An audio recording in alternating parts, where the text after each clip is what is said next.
The European Union has banned memes. I wish I were making that up, but I'm not. The EU Parliament, sometimes accused of being a useless pack of intrusive busybodies who sit around passing absurd regulations to enhance their own sense of power and prestige, while having absolutely no sense of the regulation's realistic effects or expenses because the parliamentarians are out-of-touch elites who despise the people they're supposed to govern and really should be tarred and feathered before being tied to a rail and tossed in the Zen River, then pelted with rotten vegetables as they float out of Brussels into the North Sea. I guess I sort of lost track of where that sentence was going. But anyway, the EU passed a law that would make it illegal to post screen grabs from movies and TV shows on Facebook or Twitter. This would mean Europeans, or serfs and slaves as they're now called, would not be allowed to make those little visual/verbal jokes that enliven the internet with their rollicking hilarity. In a statement issued after the ban, EU President Klaus von Blunderschmuck said, quote, "Although these so-called memes may appear fun and harmless, they are in fact the beginning of a slippery slope that could lead to the sort of satire that mocks and belittles absurd abuses of power like this one by petty politicos like ourselves. We must protect the leaders of Europe from the wit of the common people," unquote. Dutch MEP Jonk Have Dunk for Brains addressed reporters under the moose head on the wall at his hunting lodge saying, quote, "A Europe that can recklessly publish pictures and ideas is only one dangerous step away from becoming a land of widespread artistry and free thinking. And those are not the sorts of things we want to see going on in Western civilization," unquote. Previous to this, voters in the United Kingdom reacted to the EU's officious intrusions by voting to exit the union entirely. But elites are calling for that referendum to be held again until those darn voters get it right. Trigger warning, I'm Andrew Klavan, and this is The Andrew Klavan Show. I feel hunky-dunky, life is tickety-boo. Birds are winging, also singing hunky-dunky-doo. Ship-shaped, ipsy-topsy, the world is zippity-zing. It's a wonderful day, hurrah, hooray! It makes me want to sing. Oh, hurrah, hooray! Oh, hooray, hurrah!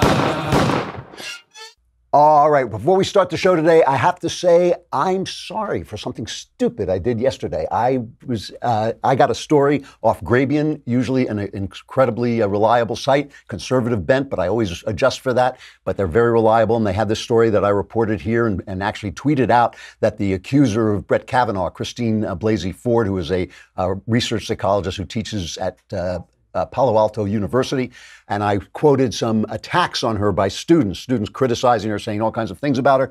That story, the Grabian put out, they later corrected and said they had gotten it wrong. The woman who is the teacher who was being criticized had the same name, Christine Ford, but was actually a different person. So I'm really sorry. I'm sorry I did it, and I'm really sorry I said nasty things about the woman that didn't actually apply to her, had nothing to do, obviously, with the story, since it wasn't true. You know what bugs me about it particularly is as I was reaching to tweet it in the morning before I came in, I had that little twinge I sometimes get before I tweet something. Whenever I get that twinge, I don't tweet it. So I actually went back and checked the story 3 times. And I thought, no, this is what they're really saying. They're really saying. So I went with it, and I was sorry. This is why I can't understand how people work for the New York Times. Like, that was an innocent mistake, and I feel really bad about it. Imagine how you feel if you were doing it on purpose. All right, tomorrow is the mailbag. If you want to get me to be 100% correct, just ask me your questions in the mailbag.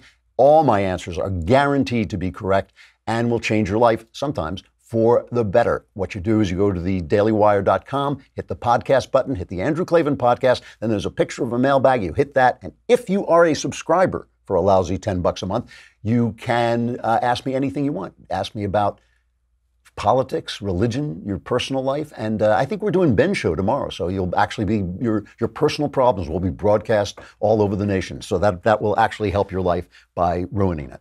Oh my God, there it is, the mailbag screen. We'll be hearing that about 15 times tomorrow, or until I have a heart attack, whichever comes first. All right, a lot of people ask me, how did you get a show on the Daily Wire? And the answer is they forgot to use ZipRecruiter.com. That's how you get really good employees. If you go to other job sites, they overwhelm you with tons of the wrong resumes.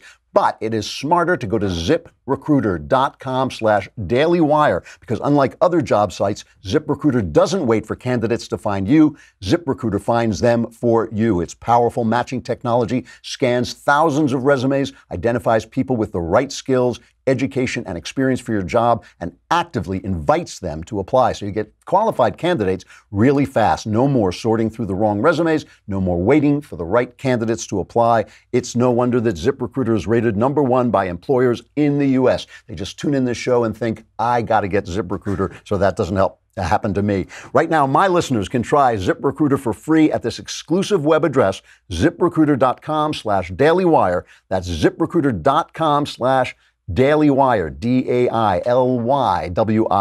You know how to spell that. It's ZipRecruiter.com/dailywire. ZipRecruiter, it is the smartest way to hire. So I got to say it, well played, slimy Democrats. You stooped to the lowest possible stratagem, coming out, waiting till the Brett Kavanaugh hearings were over, then releasing this anonymous attack about a supposed sexual event that happened 35 years ago in high school. There's no way, there is no possible way that this should matter. If the guy's life has been as clean as it seems to have been for the last 35 years, there's no way it can be proved. And so there's no way to address it, personally. And yet, because of this Me Too garbage that's going around, some of it's garbage, some of it's not, but because in this case, it is being used in a garbage-like way, well played, slimy Democrats. They had to put off the vote on Thursday, and they are now going to have a hearing where the lady will be able to come forward and state her case. And Kavanaugh, who not only says the thing never happened, he says he wasn't even at the party where it was supposed to have happened. He will also testify. Of course, the Democrats do not want this to happen. They are just trying to delay the whole thing. Dianne Feinstein has already said, oh, we're rushing to judgment. They're not rushing to judgment. They're just going to have the testimony. You can bet they will do everything to obfuscate and delay. They will do everything they can to hold this off. That's all it's about. But you got it from Thursday to Monday. Well played, slimy Democrats. And just so we remember that this is who the Democrats are. It is not, for all I can tell, who the Republicans are. They have their own problems, their own things that I yell at them about. They can be spineless, they can be inert, but they do not do this stuff. Just to remember who basically made this a steady, standard operating procedure in Congress. Let us go back to Harry Reid during the Mitt Romney, Barack Obama election. He went out on the floor of the Senate and maligned both the Koch brothers and Mitt Romney. He said Mitt Romney didn't pay his taxes because on the floor of the Senate, you can't be sued. You can't be sued for slandering somebody on the floor of the Senate. And here was Harry Reid when he was questioned on CNN about these tactics. He used the Senate floor to go after GOP mega donors, the Koch brothers, and accuse Mitt Romney of not paying his taxes with no evidence. Let him prove that he has paid taxes, because he hasn't. No, I don't regret that at all. The Koch brothers, no one would help me. They were afraid the Koch brothers would go after them. So I did it on my own. So no regrets about Mitt Romney, about the Koch brothers? Because some people have even called it McCarthyite. Well, they call it whatever they want. Romney didn't win, did he? Romney didn't win, did he? So it doesn't matter that I lied about him. It doesn't matter that I stood on the Senate floor, the floor of the United States Senate, and said he did not pay taxes. Romney didn't win. That is all this is about. So this is the thing this is why I say well played, slimy Democrats, because now we're all discussing, well, does it matter? Who do we believe? Me Too, sexual, high school, this and that, whatever. All that stuff. It's not about any of that. It is about they do not want a conservative vote on the Supreme Court because they believe the Supreme Court should be a super legislature that will churn out left-wing law. 5 people churning out left-wing law because they cannot get approval from the populace, so they don't need it in the Supreme Court. It's all this is about. Look, one of 3 things is true, right? One of 3 things. Either it didn't happen, that's one. 2, it happened and it speaks to his character. So for 35 years, Brett Kavanaugh has been a secret abuser of women. Soon all these women will come out and finally he will rip off his mask and reveal that he's really Bill Clinton in disguise or Ted Kennedy or one of the other scurrilous Democrats the left and the media rally round when they're the ones who are in trouble. So and then in that case, I would say Get rid of him. Get rid of him. If he's really Ted Kennedy, if he's really Bill Clinton in disguise, and this whole 35 years of absolute perfect reputation means nothing, then I'll say get rid of him. Then there's the third possibility that I talked about yesterday, that for 35 years he has been an unimpeachable, terrific guy, doing what was right, trying to live an honest life. And once in high school, he got drunk and mauled this girl. In which case, again, I just don't care. I do not care. I think you have to be able. If I was there the day after, that would have been a different thing. But we live in time, not just in space. That's why abortion's wrong. We're not only who we are now, or who we will be. He has erased that with his life, and I don't think he should be used. Now, the other thing is, it's simply, after 35 years, it simply cannot be proved or disproved. And I mean, I wrote a memoir with no motive but to speak honestly about my life and my conversion to Christianity, the great good thing. And now and again, I would bring the manuscript in, and my wife would read it and say, that's not how that happened. It happened totally differently. And we'd have to discuss it. And sometimes she was right. Sometimes I was right. We forget things over 35 years. The accuser says she was drunk, that her memory is hazy. There's no way to prove it. And of course, all the left has to do is what Kamala Harris, former prosecutor, what she did, the way she put it on TV yesterday, is cut number 2. It comes down to credibility, to your point, Gail, and it's going to be about listening to what each party has to say. But I believe her. Listen, first of all, anybody who comes forward at this point to be prepared to testify in the United States Senate against someone who's being nominated to one of the most powerful positions in the United States government, that takes an extraordinary amount of courage. And frankly, I have personally prosecuted sexual assault cases, and my concern is, and she knows this, she is putting herself out there knowing that they're going to try and excoriate her. And she's doing it, I believe, because she knows that this is an important matter. It's a serious matter who serves on that court. And she has the courage to come forward. She has nothing to gain. Well played, slimy Democrats. Seriously, I mean, she looks credible. I believe her. Who cares if you believe her? Who cares if she looks credible? Doesn't matter. Doesn't matter. You are innocent till proved guilty. There is no way to prove this. There's no way to disprove it. There were no witnesses. The one witness she says was there says it also never happened. A guy named Mark Judge. He says it also never happened. Kavanaugh has been adamant about this. He says it absolutely, I never did this to anybody. Nothing like it ever happened. So it's brilliant. Now we're sitting around discussing, well, women must be heard. Why? Why? Women needn't be heard any more than men need be heard after 35 years saying something that cannot be proved. You should not, your career, your life, nothing should be based on a person coming forward with information like this. And we know how the press is going to play it. We know because they've already started. Yesterday, Matthew Dowd, who bills himself as chief political analyst on ABC News. And he's certainly, we have a picture of him, but you put the picture up just so you know who he is. Matthew Dowd, right, former Republican guy, calls himself a proud independent. This is what he tweets. Okay, listen to this. Right? This is in the United States of America. This is what this media guy tweets. Enough with the he said, she said storyline. If this is he said, she said, then let's believe the she in these scenarios.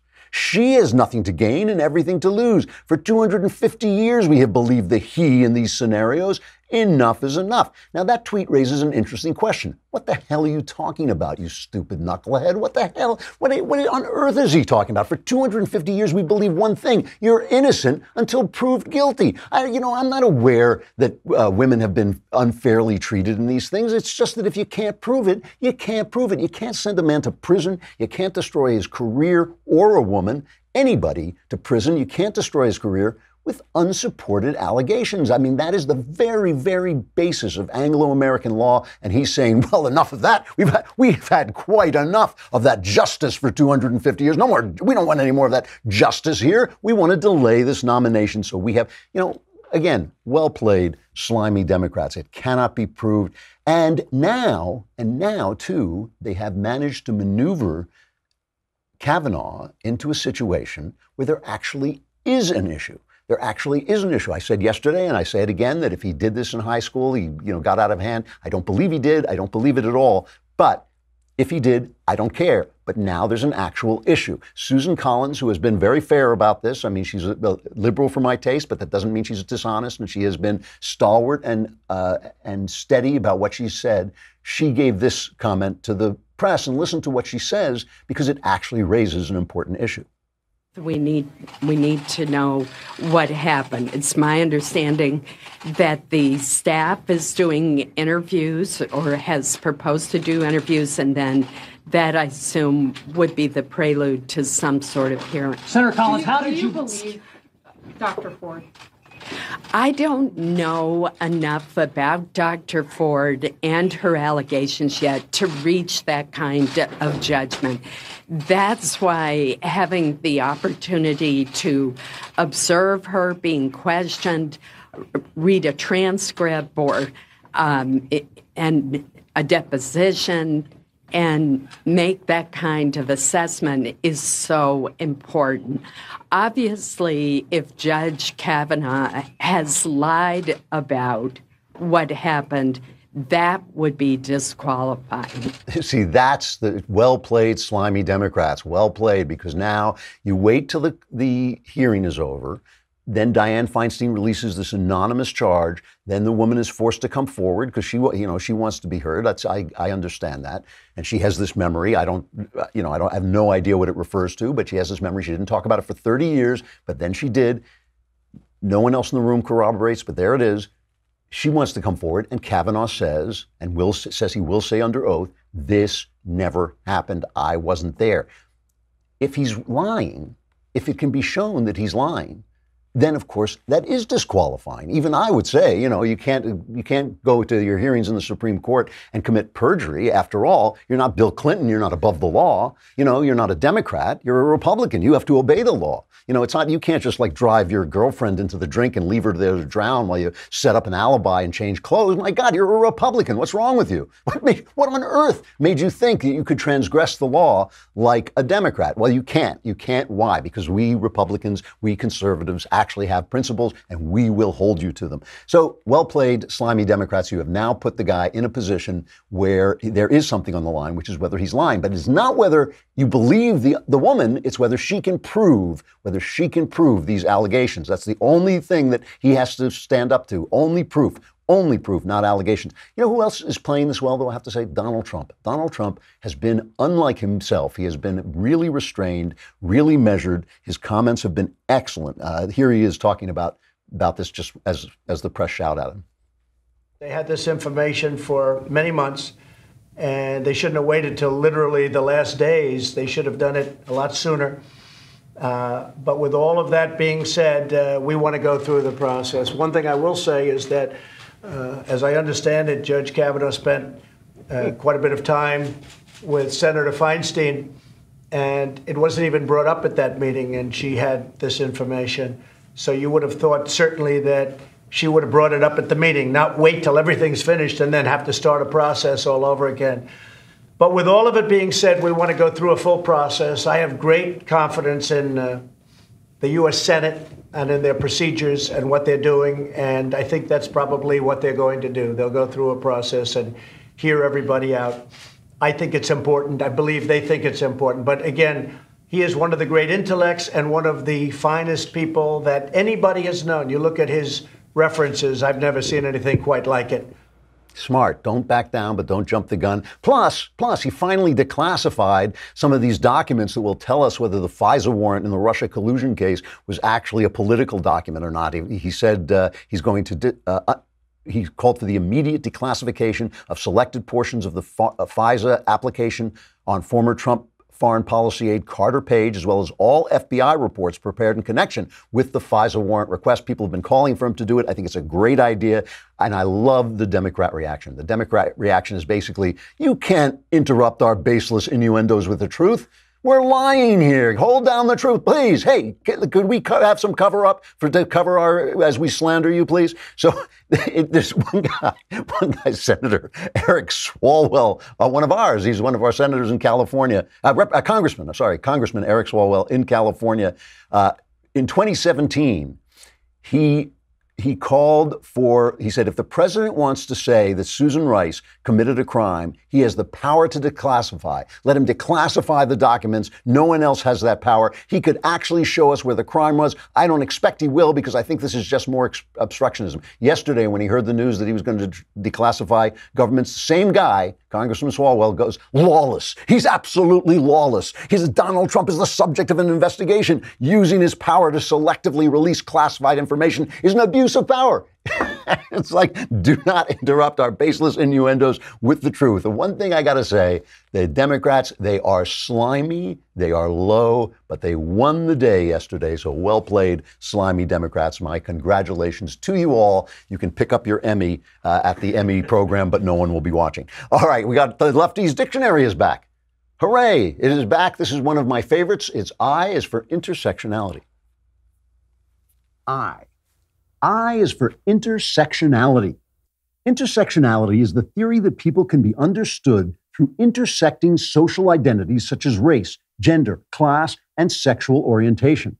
It's only when the effect of all these interwoven identities is fully understood that a person knows how much he's allowed to blame his crappy life on white men. Blaming one's crappy life on white men is called being oppressed. And being oppressed gives you the right to shout stupid stuff while wearing a pink hat that makes you look like a complete idiot. This is a good thing because it keeps you from having to take responsibility for yourself, which can use up a lot of your social media time. If you don't have enough intersecting social identities, then you are designated as just some schmuck or a white man. As a white man, everything's your fault. And you now have to work for a living to pay taxes to support intersectional people so they have more free time in which to blame you for their crappy lives. Now, you may say, well, wait, in America, people aren't really oppressed very much, and they can improve their lots by rising above the dysfunction in their communities in order to live productively. These are called facts, and under the rules of intersectionality, people using facts are fascist and can be shouted down and hit with sticks. You may say, what? If you shout people down and hit them with sticks, then you're the fascist. That is called logic. And under the rules of intersectionality, people using logic are fascist and can be shouted down and hit with sticks. Some people object to the underlying ideas of intersectionality. These people say that intersectionality is just a way of organizing Americans into random interest groups in order to turn them against one another so that leftists can seize power by pretending they're alleviating various forms of oppression that don't actually exist. These people go on to say that each person's identity is unique and God-given, and that what you make of your life depends on your choices and the natural luck of the draw. These people add that, in fact, if you were lucky enough to be born an American, you've already been given a head start and have no business complaining about anything, so take off your ridiculous pink hat and stop shouting stupid things and go get a job. This is called truth. And under the rules of intersectionality, people who speak truth are fascist and can be shouted down and hit with sticks. So now you understand that intersectionality is a new and original way of weaving together facts, logic, and truth and beating them to death. I is for intersectionality. I'm Andrew Klavan with the Lefties Dictionary. This is great. Rebecca Shapiro, the talented Shapiro, as we call her, does the great artwork on those. They really are good. They really came out well. I'm incredibly happy with them. And, well, are we making these into a book? Trying to. Come on. Get with it. We got a lot coming up. Jenna Ellis, one of our favorite guests. Yesterday was Constitution Day. Today, we're going to talk about her book, The Legal Basis of a Moral Constitution. We had a great interview with her. Really interesting argument that she makes. Later today at 6:30 p.m. Eastern, 3:30 Pacific, our next Daily Wire Backstage will be going on with Ben Shapiro. You may have heard of him. The Daily Wire God King, Jeremy Boring, me, Elisha Krauss, and our special guest, Glenn Beck, who we have brought in simply so we like blowing smoke at him and drinking in front of him because it drives him insane. But he's got a new book called Addicted to Outrage. I just got my copy. I haven't had a chance to read it yet, but I've talked to him about the stuff in it. It is really fascinating. We might even let Knowles come in. Well, maybe. Okay.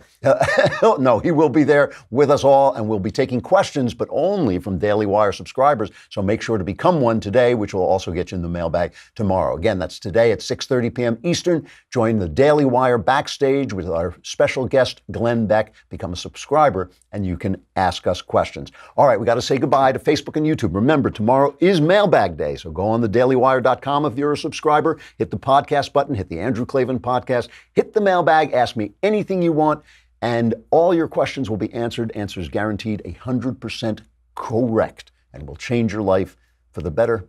Who knows? All right, come on over.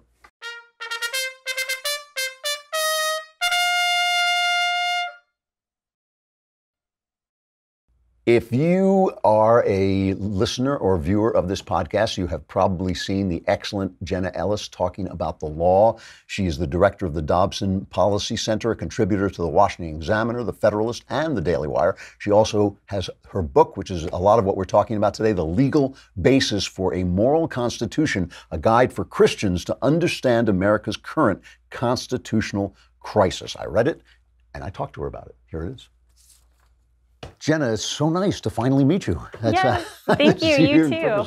Yes, it's great to have you here, and I finally get to talk to you about your book, The Legal Basis for a Moral Constitution, which is really interesting. Before I talk to you about that, though, I want to ask you a little bit about a comment you made on the show a while back, that you yourself had kind of lost some faith. You had had a crisis of faith, had become kind of a feminist. And how did that happen, and how did you come back?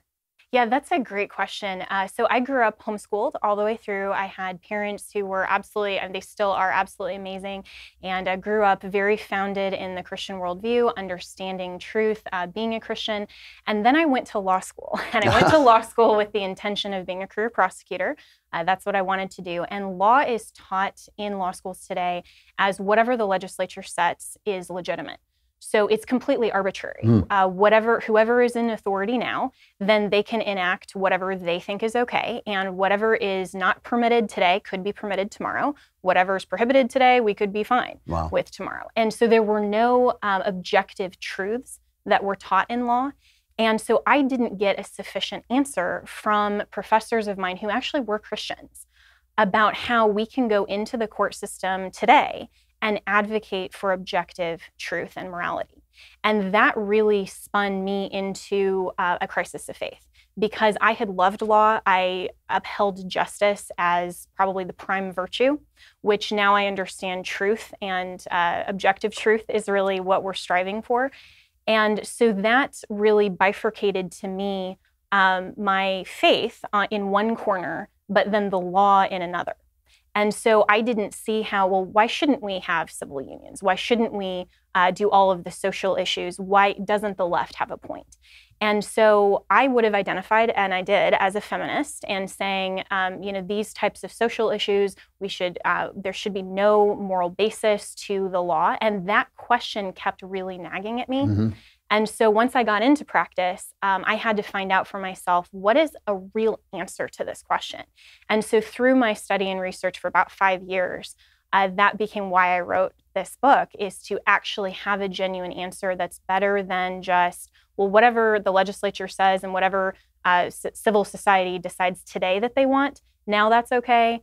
And I wanted a more satisfying answer. And so the curve back, if you will, into faith was through understanding where law's origins are from and where morality genuinely comes from. Really interesting. I mean, one of the things I really liked about this book, and the minute I read it, I thought, gee, I haven't heard this argument before, was you say that when we discuss the Judeo-Christian basis of our society, we always get into an argument about whether the founders were Christians, and many of them were deists, and many were Christians. But you say that that's not really the issue. The issue is whether they were lawyers. Why do you say that? Yeah, so if we look at even law today, when I go into a courtroom and I, as a prosecutor, and I would say we need to enforce this particular law, there is no defense or argument about the people who enacted that law, whether or not they were sincere Orthodox Christians. That's not the basis of legitimacy in law. It matters, where does the authorization and authority to enact those laws legislatively derive from. And so in looking at the profiles of our founding fathers and what they actually did in our legal documents, the Declaration of Independence and the Constitution.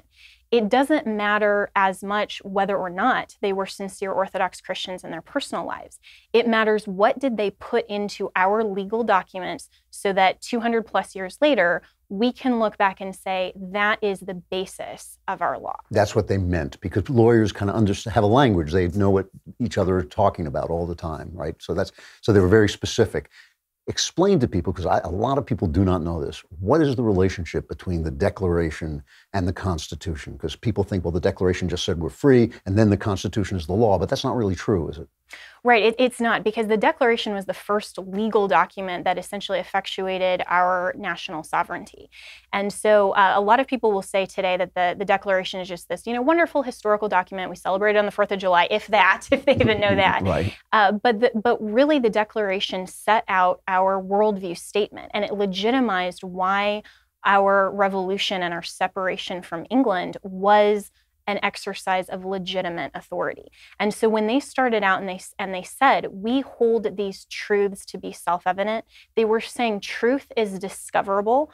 All men are created equal. They're endowed by their creator, not their government, with certain unalienable rights. And among these are life, liberty, and the pursuit of happiness. And that was their premise, to say this is the only proper role of government, is not for the government to give us our rights, like most of the other societies today, and certainly England then, but rather saying that our unalienable rights are what the government is designed to preserve and protect. So they provided in the Declaration the only mandate for government. And as really good lawyers, they appealed to the highest authority of the law that they knew, which is the supreme judge of the universe. Because they were going over the head of the king, too, right? Exactly. And that was their name for God in the Declaration. And so just like, for example, if you and I had a contract dispute, right? And we had, there's a contract that you're going to sell me your Leftist Tears mug for, and you will. Yeah, I want to take that with me.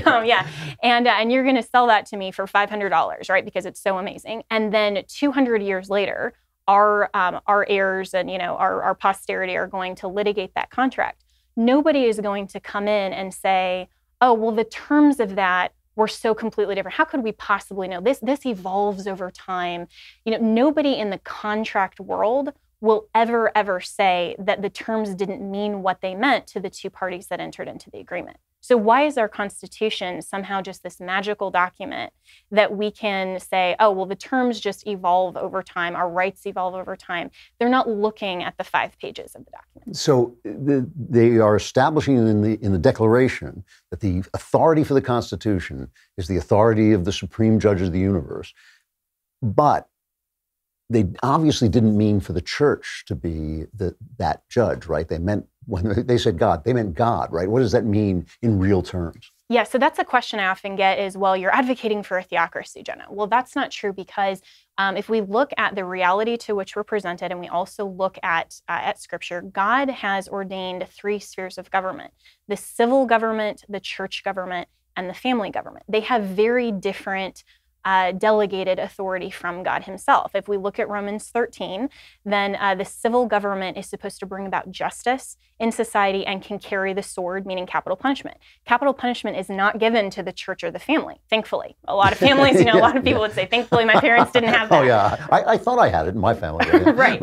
So we see they're very different authorities. So that's what Jefferson meant by the separation of church and state, is a separation of delegated powers, which is what our founders recognized. Delegated powers to government have to be under the authority of what God's design and purpose for government is. And that doesn't mean that Christians or people of faith can't participate in all 3 spheres.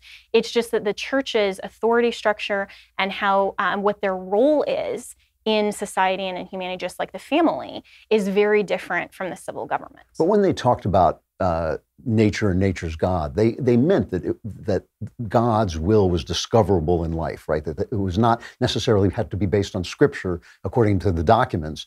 It could be natural law, essentially, those things that we know to be right and true.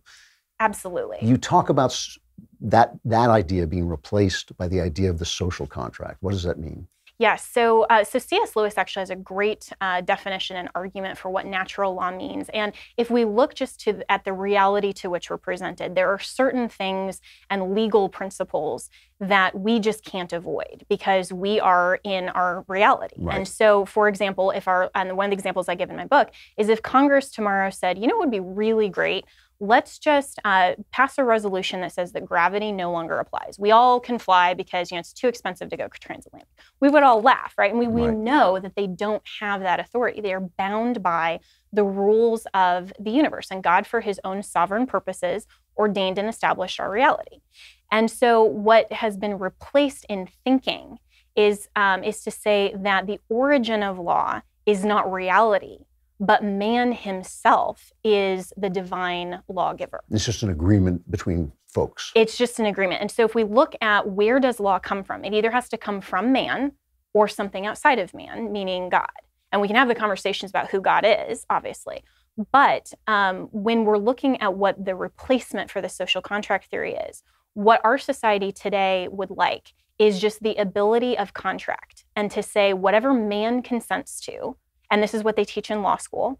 Law is totally arbitrary. If Congress wants to say this is abortion is fine, it's legal, it's permissible, they can do that. They have all authority to determine morality on their own whim. And so the social contract theory is based in the worldview of secular humanism, basically meaning that man is the sovereign and we can do absolutely whatever we want and we can define morality on our own terms. And so people use that term, we the people, to mean, we the people are the moral lawgivers. We can determine our own reality. But in fact, we the people in the Constitution, in the preamble, is referring to the very same people in the Declaration that are endowed by their creator, not their government, with those unalienable rights. Among them, the right to life, right? So that is actually right in there, is said as natural. And our posterity as well. When we talk about, in the preamble of the Constitution, it refers to ordaining and establishing this Constitution for ourselves and our posterity. We still, in American law, in property rights, we will just have heirs apparent because we understand that there may be future children born to a certain family that will then inherit some of the property. And so even before they're born, they have property rights. How much more should they also have the right to life? So your argument is that there has been a concerted effort by the left to replace natural law with social contract law, and that this has come up in a number of cases through the years that have actually managed to kind of do this, to replace one idea with the other in our constitutional law. Am I giving a fair description? Absolutely. So let's talk about some of the cases. Well, what would you say are some of the cases that people don't know that have affected that exchange? Right. So when people are looking at a lot of the cases that they disagree with, they're looking only at the outcome. So for example, Roe versus Wade, everyone knows and they disagree or agree with the outcome of that case. But what they're not looking at is what led up to that and why does the Supreme Court think that they have the authority to determine those types of outcomes. So with the rise of the sexual revolution and with this idea that man can determine his own reality and that our rights, rather than being pre-political, unalienable before our Constitution. And if you think about that, the Declaration was referring to rights in 1776. The Constitution wasn't ratified till 1787. How could they possibly be talking about constitutional rights? And so what happened with the rise of the sexual revolution is that the progressive left wanted to legitimize their immorality. And they had rejected the church sphere as an authority and the family as an authority. So they're only left with the civil government. And so with that, they wanted the so-called right to contraceptive, to abortion, to same-sex marriage, all of those things. But that's not actually in the Constitution. The Constitution only gives powers to the government, limited powers, to operate to preserve and protect our fundamental rights. So what happened in 1965 with a case called Griswold versus Connecticut, it was one of the very first contraceptive cases, and it led to Planned Parenthood versus Casey, Roe versus Wade. All of the sexual revolution cases have outflowed from that one case, which the panel of justices looked at the Constitution and said, really, we don't have any authority to determine this. But what they did is said that there is a so-called vast penumbra in the Constitution where we can literally read between the lines of the text of the Constitution and find rights that emanate from the Constitution that then we can regulate and we can enforce at whim. So it was entirely a legal fiction. And what was the issue this was dealing It was a with? contraceptive It was the case. contraceptive one, okay. Now, you talk about the case where we got the penumbras and the emanations, which I love. I always thought that was so creative. And that really does lead to Roe v. Wade. And not, I don't even know if it leads to Obergefell, the gay marriage decision. That seemed to just come out of nowhere, out of Anthony Kennedy's ear. I mean, he just seemed to pull that out of his ear. Am I wrong? Well, but it's a whole line of the progressive left wanting to use the judicial branch to legislate their activism and their agenda. And so as a conservative myself, what conservatism is conserving the rule of law, conserving the limited powers and the actual proper role of government. So unlike capital L libertarians that say government is essentially evil, its only purpose is to enforce and moderate contracts, right? That consent, that's still a secular humanist principle. But then the left will then say, well, big government should be able to regulate everything. Conservatism is not about a political party. It's about conserving objective truth. So much of this, and you do point this out in the book, so much of this revolves around sex. Now, sex has changed because people have birth control. It has made people more free to make decisions. I can't imagine us ever going back to a world in which the states legislate against certain kinds of sex. Is it inherent in sexual freedom that we lose our political freedom? Are those two things related? Or can we have a world in which I don't have to care about what my neighbor is doing, which I deeply want? I deeply want not to care about what my neighbor is doing privately. Can we have a world in which we don't care about that and remain free as the founders intended? And I think your question is to the heart of, can we legislate morality? And the answer to that is that we do every day. I mean, every single criminal law that's on the books is society's designation of what we believe and understand to be wrong. There is always a moral implicit understanding in our law of our society saying certain acts are prohibited. And so when we're looking at the sexual revolution and this whole idea that mere consent, and you have to be a person of the age of consent, to say, we're going to enter into this contract, that divorces any sort of moral component to that. And so the question becomes, at what point does the civil government have a mandate and an obligation to protect and preserve our fundamental rights, but then also with that, enact justice in society? And so I don't think that those two premises are mutually exclusive. When you say that an individual should have liberty and freedom, that's true, but our liberty and freedom isn't the ability to do literally anything that we want. Our criminal law tells us that. Now, I have the liberty to make bad choices and accept the civil society consequences for those choices. That's what we do in court every day in the criminal context. But for the government to say we have to completely step out of any sexual issue is not enforcing and enacting not only justice, but also preserving and protecting certain rights. And so, for example, when we look at something like pedophilia, when we look at the progressive left, how they are wanting to separate this idea of personhood and say you're only a person after you're born. Well, if you do this, and Ben Shapiro talks about this really well, if you designate personhood at any other point than the time of conception, then there's no reason not to draw the line anywhere you want arbitrarily. So what's to stop someone from saying, well, personhood doesn't attach until 16 or 18. So now you're left with, there's no crime because love is love. And if a pedophile would go and perpetuate that act, well, it's not really harm because that child is no longer a person. So you can see how the understanding and the philosophy will get us so far down the road unless we understand the legitimate role of government. Which would be, but it would have to be at the local level, right? I mean, the federal government is given no right to legislate our private lives. Absolutely, and that's something where the federalism model, we have to understand that there's two dual arguments here. One is what can the government and should the government do, and what are the limited powers that are actually granted to the federal government. So the easiest way and the most proper way to overturn something like Roe versus Wade or Obergefell is to simply say that the federal government doesn't have domestic relations or healthcare as their ability to legislate and to leave that to the state level. But then on the state, then they still have to go by the declaration's mandate as well. Okay. I don't have any more time, but I want to ask you one last question. What would you like to see conservatives doing to reverse the trend? Is that even possible?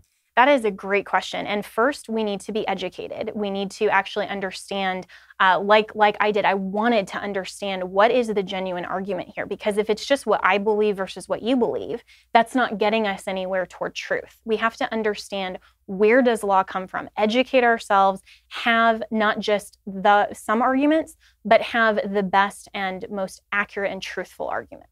So we have to first educate ourselves, then we have to get involved. We need to be involved in our government process. We need to be speaking on these issues.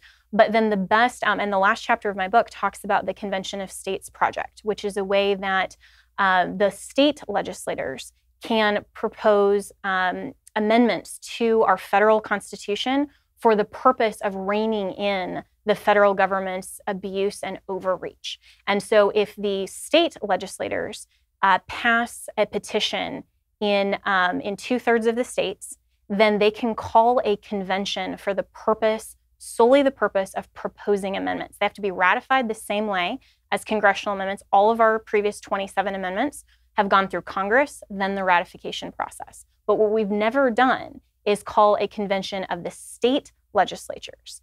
And they're the ones that really need to be determining all of these social issues. They need to call a convention of the states, and they need to rein in the federal government. There's a great project right now called the Convention of States Project, conventionofstates.com.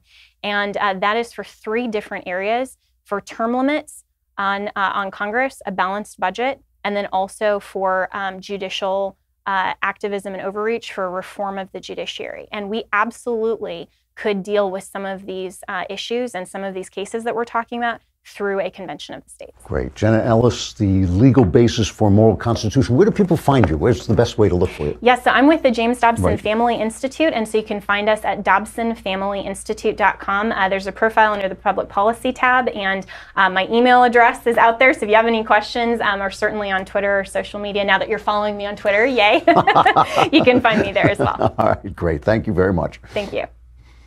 All right, Jenna Ellis, we will always have her back, and there's so much stuff going on about the Supreme Court. I'm sure we'll hear from her again soon. Good interview. I'm going to skip, it went long, so I'm going to skip Sexual Follies, but I do have to mention this one story. You know, there's this movie coming out, Gosnell, The Trial of America's Biggest Serial Killer. I wrote the screenplay, and it comes out in theaters October 12th. So the producer, the executive producer, John Sullivan, he's worked on Dinesh D'Souza's movies as well. He reached out to NPR, National Public Radio, to get a sponsorship for Fresh Air, for the show Fresh Air on NPR, and he wanted to put an ad copy to publicize Gosnell, The Trial of America's Biggest Serial Killer. And they told him he could not describe Gosnell as an abortionist, which is what he was. So he changed it to abortion doctor, and they said, no, we can't say that. And they said sponsor credits that run on NPR are required to be value neutral. The guy was an abortion doctor who killed people. That's like, you know, how value neutral are we going to get about that? Anyway, that's NPR. You know, there's like no truth speaking in here. This is National Public Radio. But it really is amazing. You know, that's the whole point. How far will they go to cover up what this is, what abortion is? It is an amazing thing. All right, tomorrow, mailbag. Get your questions in now. We will answer them all tomorrow. All answers guaranteed 100% correct. Will change your life. For some of you, for the better. For the rest of you, it's just sad. I'm Andrew Klavan. This is The Andrew Klavan Show. Oh, hooray, hurrah. The Andrew Klavan Show is produced by Robert Sterling. Executive producer, Jeremy Boring. Senior producer, Jonathan Hay. Our supervising producer is Mathis Glover. Technical producer, Austin Stevens. Edited by Alex Zingaro. Audio is mixed by Mike Cormina. Hair and makeup is by Jesua Alvera. And our animations are by Cynthia Angulo and Jacob Jackson. The Andrew Klavan Show is a Daily Wire Forward Publishing production. Copyright Forward Publishing 2018.